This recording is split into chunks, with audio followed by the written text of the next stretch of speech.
Por evidentes intereses económicos que todos ya empezamos a conocer, cada vez que se habla de cambio climático de origen humano, todos son malas noticias, cuando la realidad, la que no les cuentan, es muy otra. Laura Luengo, saludos, buenas noches. Buenas noches, Antonio. Sí, la base de datos internacional de desastres informó que 2022 fue un año de muertes excepcionalmente bajas relacionadas con el clima en todo el mundo. Sin embargo, pocos medios se hicieron eco de ello. La OCDE asegura que es casi seguro que las muertes relacionadas con el clima terminarán siendo más bajas que hace 5, 10 o 20 años. Y recalca el desconocimiento que hay entre la sociedad de que las muertes relacionadas con el clima han disminuido en un 97% en los últimos 100 años. El hecho de que estas muertes estén disminuyendo no significa que el cambio climático no sea real, pero vamos a ver cuáles son las razones por las que han disminuido el aumento de la riqueza y las tasas más bajas de pobreza a nivel global. No solo las muertes relacionadas con el clima son las que están disminuyendo, también los costos económicos causados por los eventos climáticos también son estos los que han disminuido en un 20% en los últimos 30 años. La ONU, además, muestra un aumento constante en la producción mundial de alimentos desde 1961.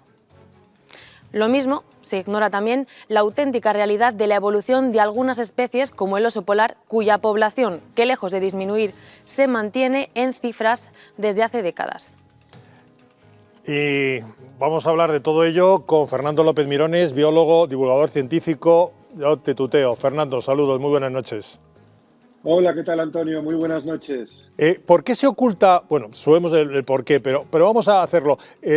Hay una serie de especies que nos venden desde hace años que están en peligro de extinción y que en cambio estamos viendo que están o bien resurgiendo o que se mantienen en los mismos niveles de hace décadas.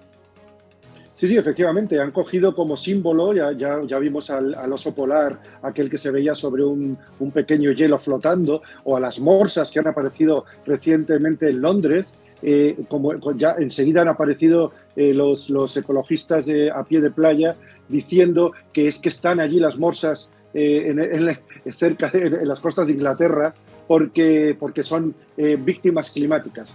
En absoluto. Vamos a ver, una cosa es que los animales árticos o polares, digamos, les guste, puedan soportar el frío, y otra es que les guste. Es decir, el frío va contra la vida. Los mamíferos tenemos sangre caliente porque tenemos una adaptación, pero no significa que a los osos polares les guste estar en sitios absolutamente pelados.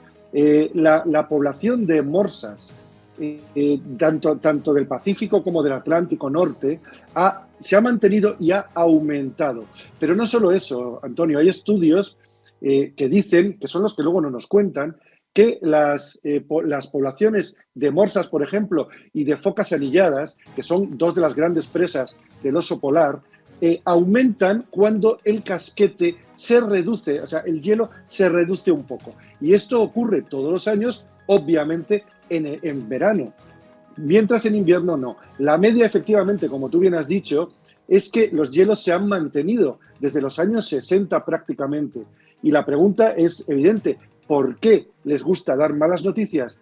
Y yo te digo la respuesta, es muy claro, porque ellos viven del problema, no de la solución. Es decir, no conocemos a ningún ecologista que haya dicho, ole, hemos salvado a los osos polares y me retiro y voy a volver a ser carpintero. Ninguno hace eso porque es un chollo ser ecologista. Lo cierto es que hemos abierto esta página de información obviando otras cifras en donde se demuestra que económicamente tampoco estamos sufriendo ningún tipo de apocalipsis ni vamos camino de ningún tipo de apocalipsis. Ha mejorado la alimentación, han disminuido las muertes por cambios climáticos. Así es, Antonio, es que el CO2 favorece el crecimiento de las plantas y se están dando en el sudeste asiático y en todas partes del mundo lugares en los que antes había una cosecha, ahora hay 2 y hasta 3 cosechas. Esto significa el triple de comida y esto significa el aumento, por ejemplo, el Amazonas, que también es otro de los símbolos junto con el oso polar, aumentó casi un 30%. Lo que pasa es que están mezclando los datos. Mezclan una zona, por ejemplo, que se llama El Cerrado, que no es puro bosque amazónico, y la mezclan con las noticias para que parezca siempre que todo es malo. Realmente, un economista recientemente hizo un estudio y lo que nos va a costar un dineral y lo que realmente va a ser la ruina son las medidas que quieren implementar para parar el supuesto cambio climático provocado por el hombre. Es decir, como ya hemos visto en otras ocasiones, lo que va a causar el daño no es el supuesto desastre, sino que son las medidas que van a tomar los organismos supranacionales para supuestamente paliar esos desastres que no son tales.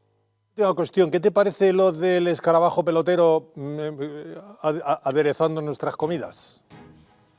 Bueno, esto es una enorme barbaridad, puesto que lo que hace es favorecer no solo la transmisión de posibles intoxicaciones y enfermedades. Un insecto puede tener cientos de generaciones en un año, pueden multiplicarse. Dentro de ellos hay un montón de microorganismos para los cuales no estamos preparados porque no somos entomófagos. Es decir, los primates podemos comer alguna vez. Yo he tomado las hormigas culonas en Colombia, por ejemplo, y he comido, las larvas de gusanos son muy nutritivas en Amazonas, pero eso es de vez en cuando, en temporada.